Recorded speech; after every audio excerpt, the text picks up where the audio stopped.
so far we're at City Hall where we're supposed to find some cool ones. Most of them were geometric, but John here, my photographer, found this one right on the ground, right here, and it's a bumblebee with a honeycomb. And how cool is that? So now I'm going to prepare the site. My cloth with my little broom. This is pretty clean compared to some of the manholes that I had.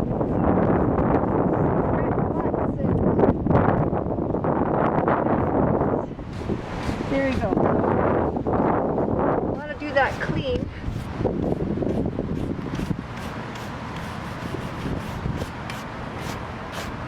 So that you don't get any bumps that you don't want. Okay, so now I've got 3 kinds of paper in here today. And I'm going to use the first paper.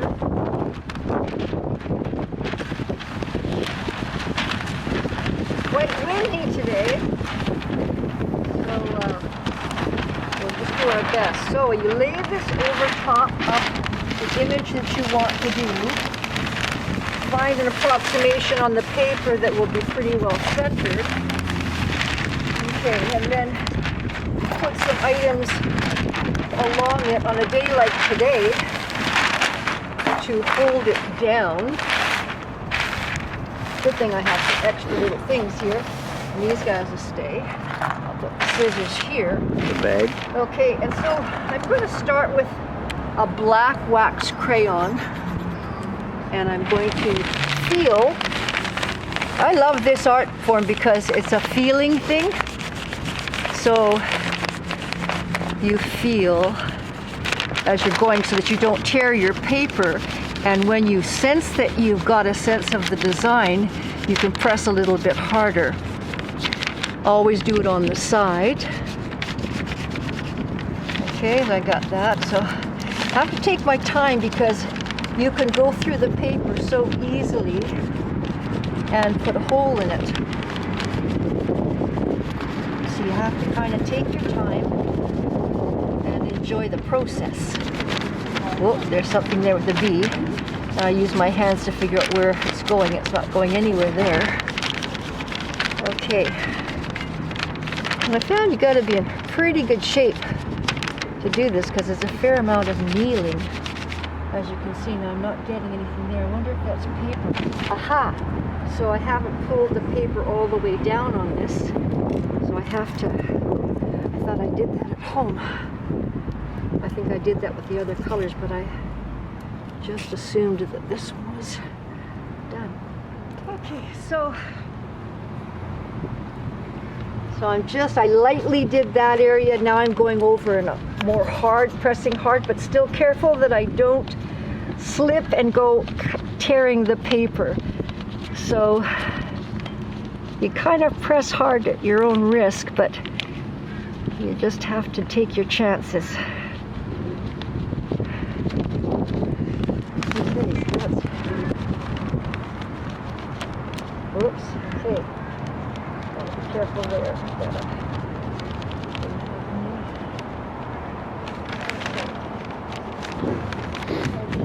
So that, oh, there's another piece going this way. So I'm going to lightly just go light now and see. Aha. So it looks like we've got a rim all around there. And even though you first see the manhole before you start to rub, you don't have it memorized in your mind. So I don't have a sense of, oh, I've got some stuff coming up there, nice.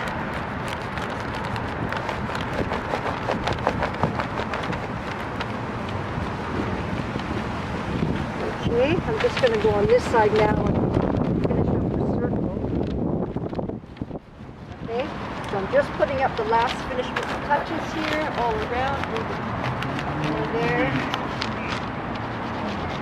Now I'm going to take a dark blue and a gray, and I'm going to go back into this with a different colored wax so that I get a little bit of, we don't want the honeybee to be blue, but blue and yellow are interesting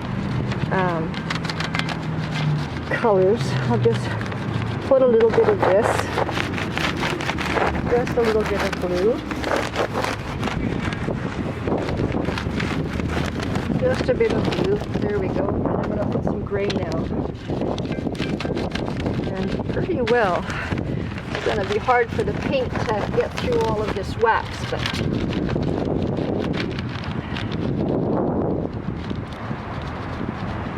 now I finished the rubbing with the frottage part of the project.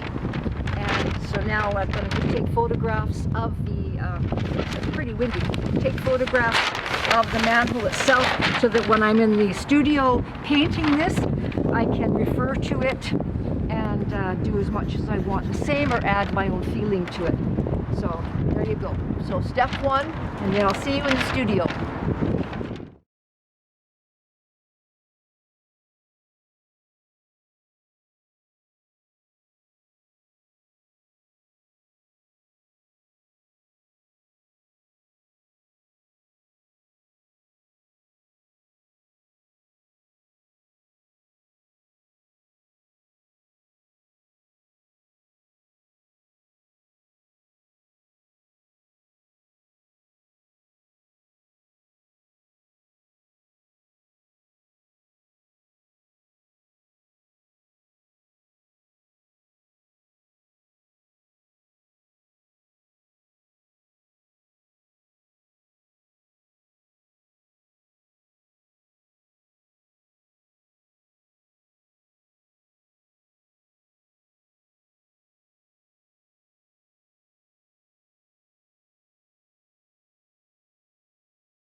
We're going to do frottaging of tombstones and plaques and things like that.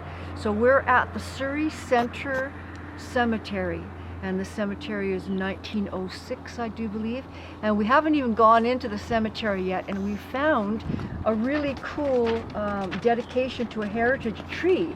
And it is beautifully done, and it can be rubbed no problem. So I'm going to start doing that now, and I brought a smaller piece of paper, so that's going to work out good. So here I'm going to go. So today, the challenge is with the wind again, and because I'm not on the ground, I'm going to try to masking tape this paper to the stone. So I'm going to just put that second piece up here, and hopefully it'll stay attached to the stone. Okay, so oops, it's not going to stay there. Oh, because it's too short.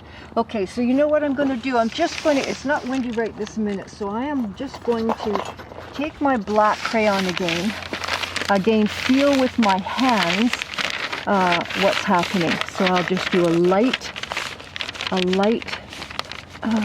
rubbing to try to get some of the detail so that I can see what I need to press hard on. And that looks like there's the plaque, okay, and there's the bottom of the plaque. Okay, so I'll come back to that in a second. I'm just going to go down to this other plaque and find its dimensions. And there it is there. And I don't get the rock if possible at this point. I just want to get the plaque. Oh, there's a bit of a bump there. Okay, there's something at the bottom. So there we go like that. Okay, so that gives us the boundaries, and then from there I will just circular and go in a circular light way to find out what it wants to say. And this is like so very cool because this was an unexpected tree lover's find, which is me, a tree lover. So I just okay, so that's pretty well it. Now I'm just going to go in now, and I wish I could almost lift this, but I can't. So I'm just going to go along here. Maybe not worry about the edge of this plaque so much as the lettering. And again, you don't press too hard because you're just working on the relief that's on the top, and you don't want to get caught in the holes, the spaces in between. That's Latin. Here we go. 2000, city of, that little F there. Surrey, get that wall, good. And what is that going to say to us? I guess that's the reference number. There we go. Try to get that as accurate as possible. Okay, let's get that little E. There we go. Change the angle. Okay, that's good. Okay, so now I'm going to start down this part here and start getting these. And again, you see that circular motion, even though I won't press too hard. And something like this, I'm thinking, you know, like it's not the actual paper that matters so much as it will be that I photograph this. And then to use the photograph of this in a book of Surrey history or a poem to the tree would be nice. This is a big oak tree. We'll take a picture of it after and you'll see how huge it is. It's got many branches, big trunk branches. There we go. Commemorating at the top of those letters. Okay. There we go, there's the word. Elizabeth. Queen, get the top of that Q if I can. Kind of hard to get the top of that Q. There's the E, the bottom. Okay, and mark there. You know, when you slide and you make those little boo-boos and stuff, but if you're going to paint this, you can always, you might want to put this with moss or something growing in it. It would be kind of fun too. Planted by, and this was cool. So this is the Reeve at the time, who was J.T. Brown. Oh, the school was named after him, probably a street too. And then this president, C, and President C.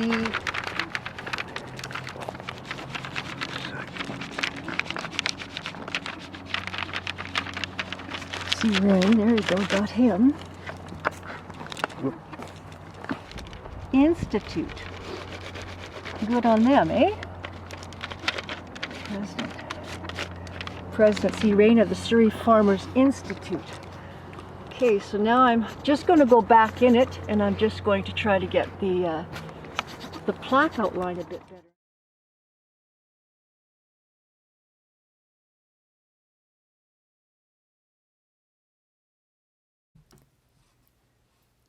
The Royal Oak. Behind the plaque, behind the hedge, stands guard o'er sleeping souls. A royal oak, its mighty arms do shade them from the summer's sun.